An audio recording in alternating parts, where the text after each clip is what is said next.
where we explore business transformation and networking. And today it's proudly sponsored by Stewart Bank, your money, our commitment. Our speakers, as you are well aware, are the Honourable Minister of Industry and Commerce, Honourable Mike Mbima, the Honourable Minister of Small and Medium Enterprises, Honourable Stemba Sinyoni, Dr. Shingir Nyeza, Chief Executive Officer of African Sun Limited, Mr. Luke Chipunza, Chief Operating Officer of Mashco, and Mr. Morgan Njere, Group Chief Executive of Seedco. You will have a piece of paper on at your table. Please feel free to write down any questions that you might have. We are working with a tight timeline. Have another 20 minutes, and over to you, Minister. Thank you very much. You see, the beauty of talking about these issues this time is that one can never be definitive about some of these aspects because, as you might be aware, all government ministries are, as I speak, very much involved in their strategic plans for the next 5 years. And this will culminate in a government retreat to sort of link what is happening in these various ministries to what we can then call the government agenda. Hence, so much will come out of these meetings. But suffice to say that we've already been talking to each other and see how best we can move together. From the Ministry of Industry, we are saying we would want to solicit for investment. We would want to promote industrialization, right? And at the same time, we have to engage other ministries, the ministry responsible for indigenization, and say, how best do we want this message to be? Indigenization empowerment is low, and it's not unique to us. Different countries have their different ways of empowering their own people.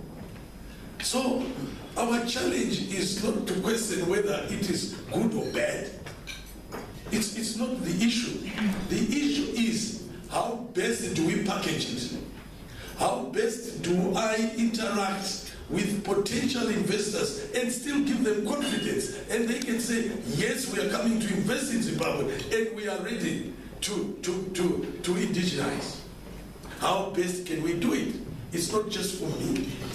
It's for me and the ministry and the relevant ministry to find out what is the package that we want to put together. We've already discussed this, and he has got very, very interesting ideas, which I think, and he has been also engaging business. And as I speak, I think he's meeting business people today, and more of continuous consultation. How have we been doing? How do you think we should be doing going forward?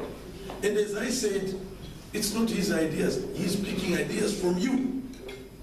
And as I said, you don't have to wait for fora such as this. Our doors are open. Please come and say, this is what I think about this, about this, about this. We will capture that because we thrive on ideas. We thrive on your contributions. Minister, thank you very much. Thank you. These issues. Thanks, Hugo. I think that one of the things that government and private sector have to kick off very quickly is to have a cohesive vision on how we're going to move forward, and it must be brought together in a very systematic way, that there is no one who is left out. Because what we need is a unanimity of focus to say these are the things we will be having to address as government, and this is where private sector, the rest of of the sectors of economy, whether it's just the public or private. I think that national vision issue, what are we going to be achieving in the next 2 years, 3 years, 10 years, 20 years?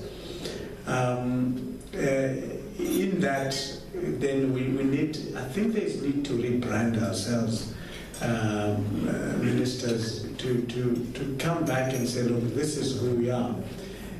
There's been quite a lot of distortions, at least with our external partners, of who we are. And if I were to look at a product in a company, it is due for rebranding.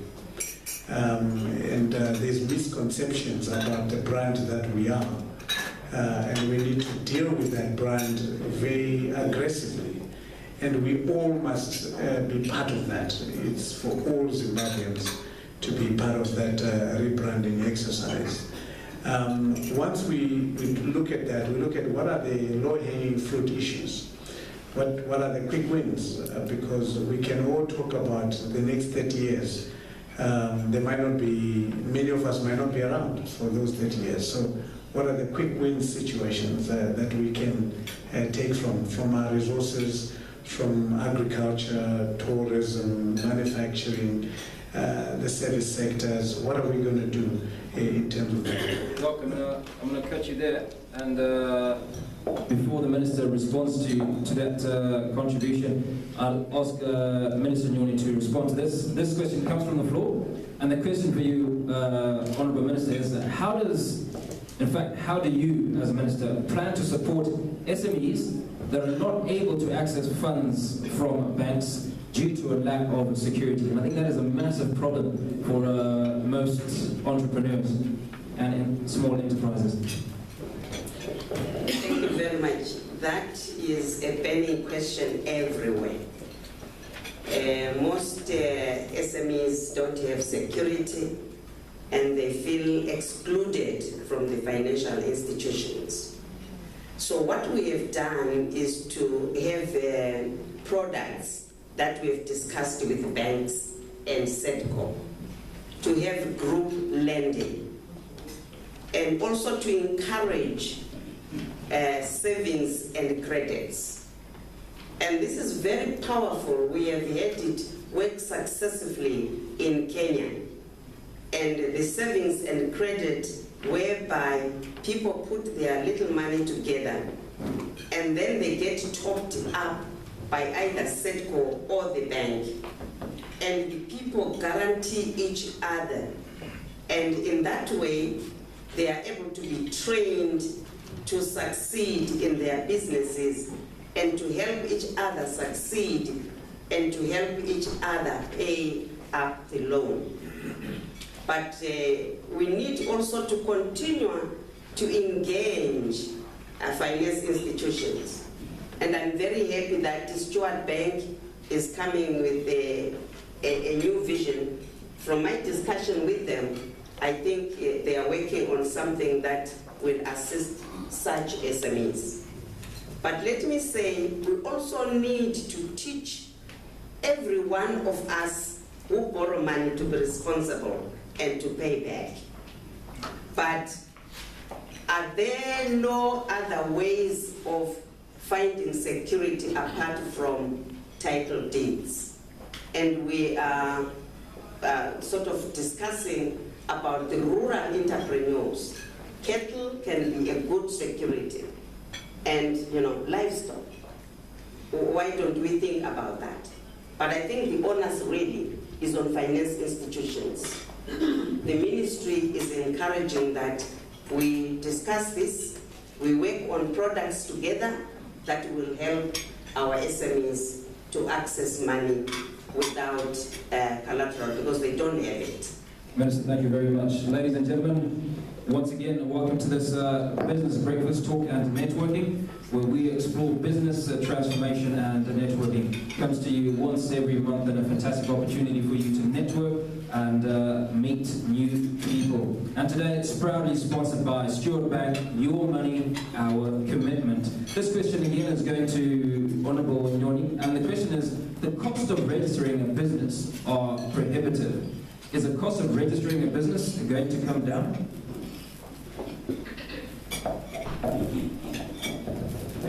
Yes, thank you very much. I think we have a new act now where all these problems are going to fall away. And we are going, that's one of the things we will do this year, is to publicize our act so that SMEs see how they can be facilitated and from where. As a ministry, we are now also registering businesses, and that is very reasonable costs. And we are working there together with all the relevant ministry on this subject so that registering businesses doesn't cost that much. But we encourage SMEs to license and to register, because that is very good. It makes them feel a part of the system. To continue to be informal just makes you never to grow into the economic system. So let me say to the person who has asked the question, we are looking into that, and that's one of our priorities, and we will be telling the public where to go and how to go about it. Thank you very much. Now, I think, Dr. Mnyeza, you touched a nerve when you talked about the rebranding of Zimbabwe. So this question is targeted at Honorable Lima. And the question is, in fact, the statement reads, we are excited about the rebranding of Zimbabwe. Now, we know you talked a few minutes ago about still working on plans, but the question is, what are the current plans to rebrand Zimbabwe? Thank you very much.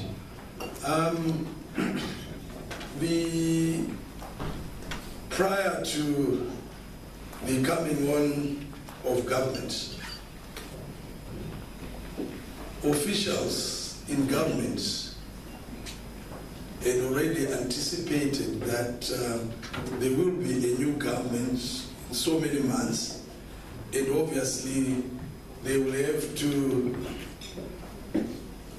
hit the ground running, and there might not be enough time to grapple with some of those issues to do with a shared vision, issues to do with rebranding, etc., etc. And therefore, they thought of really doing the groundwork. And they came up with an exercise where they consulted widely how people saw us moving forward, what we need to do, how we need to relate to each other, and looking at specific areas and saying, what are the big wins in this particular area, and listing them and discussing them and prioritizing them, and produce a document. And this document is now the basis for various ministries also to start their plans and also to inputs. So in terms of conceptualization, I think we are together. It's probably just a matter of time for us to agree or to say, this is what we shall do. But I agree with Shingi totally. I just wanted to make a comment on something that I had said earlier, which was raised in terms of indigenization empowerment, that at the end of the day, it's also an issue of perception. I will give you a very interesting example. When I first worked in the private sector, I worked for the then Anglo-American Corporation, which was a big player here in mining, industry, agriculture, etc. And I was one of those who was sent to a number of countries to study employee share ownership schemes. And the reason was there was this conviction by management or senior management, even shareholders, to say there is merit in having a motivated workforce.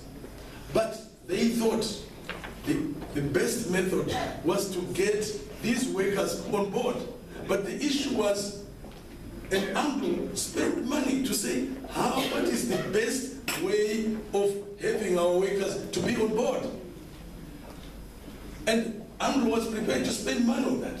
Our challenge was not to come up with a suitable program. Our challenge was the mentality of the workers themselves, for them to say, to accept that they wanted to be owners of the company. And most of them, they didn't want to. They said what they want is twice the bonus, so that I can buy a bicycle and I show people at Christmas. And the issues of perception. And yet the company was saying, we want them on board. We want share ownership schemes. It only made sense to those who were in management levels, because they understood. Now, the point I'm making is that Anglo then was already empowering people, was already prepared to empower people. And that's exactly what we should be talking about now. Empowerment as a way of motivation. It's a way of getting people on board, your managers on board, your workers on board. What a beauty. Minister, you speak of empowerment. Now, I'm going to run through a number of questions that have been sent through. And this good gentleman also has a question, long and winding, I understand. Yeah, maybe a little bit difficult question that he's going to ask. But this question talks about the positive role that has been overlooked on the issue of indigenization, revival of industry. And what role can people in the diaspora play in changing the perception of Zimbabwe is the one question. The next question targeted, I think, at both ministers is, as new ministers, so to speak, what are your urgent priorities in your respective ministries? This one's targeted at small to medium enterprises and says, if SMEs have created 7 million jobs, how is it then that we still talk about high levels of unemployment? Should we not be re-looking the levels of unemployment, or maybe how that statement is worded? And sir, if you'd like to ask your question, please. Good morning. My name is Eddie Chiringa from DHL. Minister, the Honourable Minister, I have a question related to, as a courier company and as a freight agent, we facilitate trade, and there's no trade to talk about without logistics being done.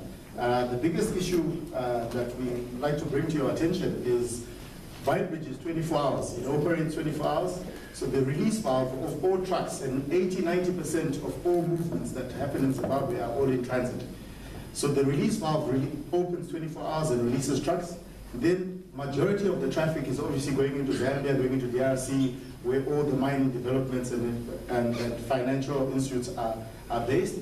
So the catch-22 that we've got, we release all these trucks out of Beitbridge, they get to Chirundi, and most of them are stuck. As we're talking now, we've got queues of about 8 kilometers sitting in Chirundu, because Chirundu opens only for 8 hours, operates for 8 hours. So you were talking about quick hits. This could possibly be one of those quick hits that we could do in terms of trade facilitating. And over and above that, you notice the difference that Beira has now opened up, and there's a lot of developments that are coming through there. So we've now got more traffic coming out of Beira. Again, the bottleneck comes back into Chirundu. And this is really where the biggest issue we're having as a logistics company, because once we don't facilitate this trade, we found most of our customers now are writing to us to say, look, they'll rather do 1,500 kilometers more and travel around Zimbabwe as opposed to going through Zimbabwe. Because yes, it's further in terms of distance, but in terms of clearance and everything, delivery time is much faster.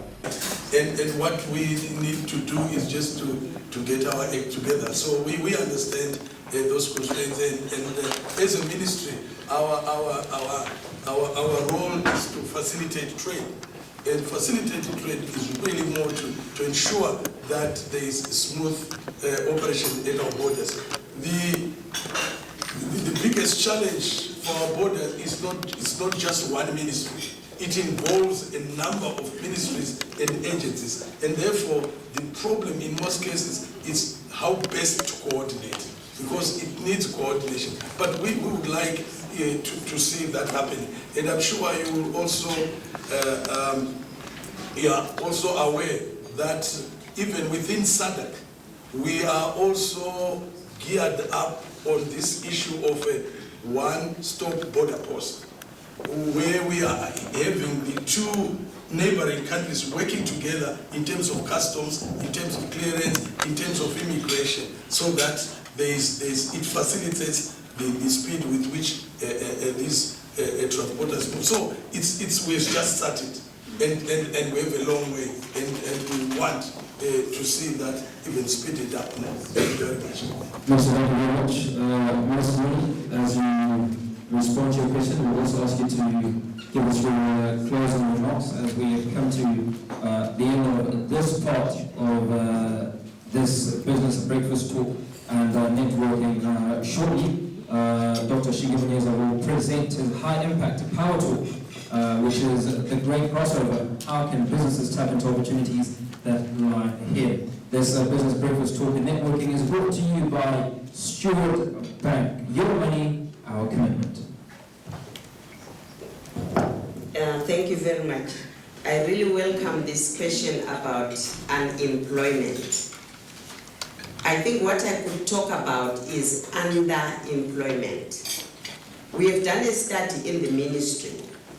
A lot of us employ maids and we pay them $50 a month. And then when we then do the statistics, we call those women employed. And a woman who wakes up in the morning, goes to Mbare, goes to fetch tomatoes, $50 worth every day, and then makes her profit from that, we call them unemployed. I think it's a matter of definition. The person, whoever asked the question is right. Let us stop being defined by other people. Zimbabweans have created their own jobs. And those 5.7 million jobs are real. I would like to say, raise your hands here. If there's anyone in this room who has got a house full of unemployed people who wake up in the morning and just move around the yard and then do nothing. Zimbabweans are enterprising people. A lot of you will have mothers, aunts, cousins. They will wake up and do something to earn money for themselves. So why don't we praise and recognize those people? I think my ministry, what it really needs to do is to organize those people, support them, put them on the map, make them increase their income. But in terms of unemployment, Zimbabweans, our employment rate is not as high as other people define us. In fact, we are one of the countries that are leading in self-employment. So let's be proud of that. And I think my last words to this is, I want to thank Stewart Bank very much. Ladies and gentlemen, we need this. What has been our problem in the past was to have a big gap between government and business. Those countries that succeed, government and business work together. We are here for you to help you create wealth for the nation. And if we work apart, this country will not develop. So we thank you for these meetings. Let's continue them. Let's inform each other. Our doors are opened and we need each other. This is our country together. We are facilitators, you are doers. But we can't do without each other. Thank Thank you very much. Thank you to our two ministers for gracing us this morning and taking the liberty and time out of their busy schedules to talk to us through various issues. The Honourable Minister of Small and Medium Enterprises, Honourable Stemson, Minister, thank you very much. The Honourable Minister of Industry and Commerce, Honourable Mike Bima, Minister, thank you very much. And also to our panelists this morning, Mr. Morgan Njere, Mr.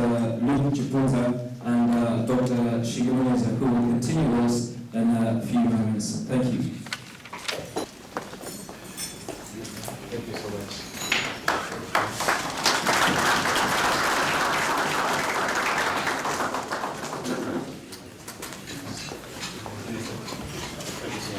Yeah, this comes the end.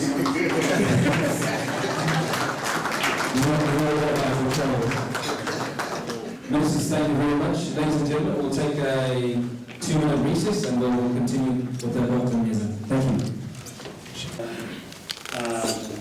The Minister of Industry and Commerce, Mike Bima, thank you so much for the discussion we've had. I'm not sure whether Minister Stemson is still here.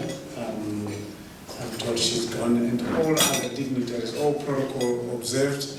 Ladies and gentlemen, good morning.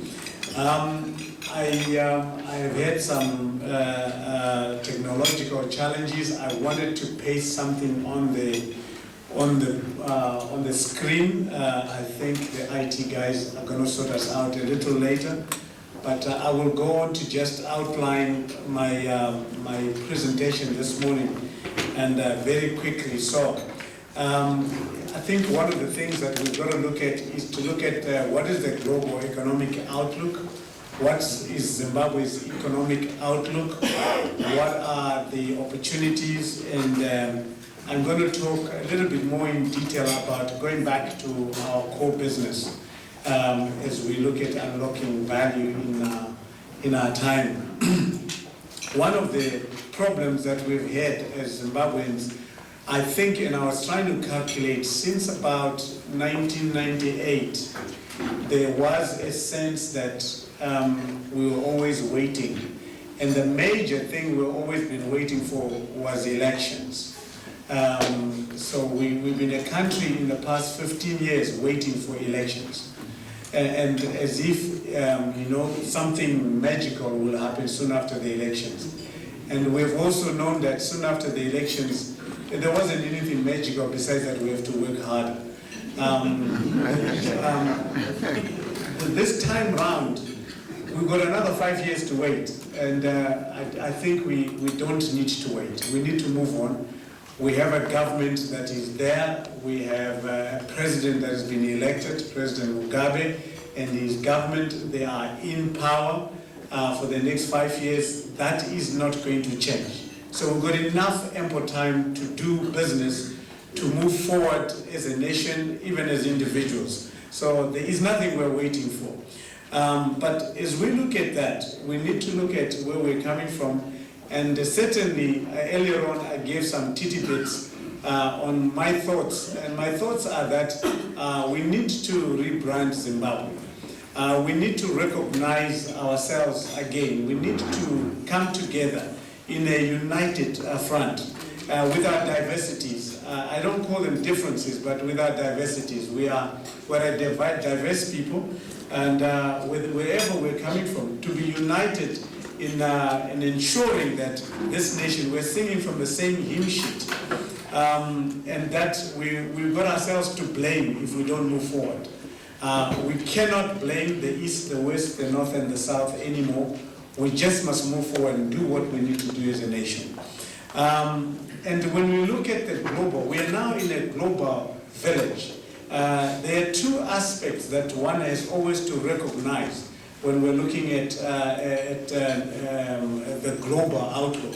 You've got to look at globalization, the effect of globalization. You've also got to look at the issue of globality, which is a new term these days. Globalization has to be the coming together of the world and doing things in a similar way or in an acceptable way that everybody else is seen as part of the village. And that we cannot exclude ourselves from that. So I do recognize some of our challenges. Our challenges as a nation, we are trying to fit into the globalization, the new village of the globe, where we must do and behave in a certain way that will make us competitive, that will have a competitive advantage over the next villager. So we look at regionalization, we look at the whole aspect of how do we connect with what the rest of the world is doing. And then in globality is doing things as elsewhere in the world they would do it. So we cannot afford to say, look, this is the way. Now, I've got to talk like a hotelier here. I cannot say, we don't care what you guys want, but the way we run hotels in Zimbabwe is this way. It's not going to be acceptable. And this brings me to the equation that we're grappling with. I know the big debate amongst manufacturers in Zimbabwe now is the cheaper imports. Let me just be brutally frank. These cheaper imports are here to stay. Yes. Brutally frank with you. Yeah, true. There is absolutely nothing we're going to do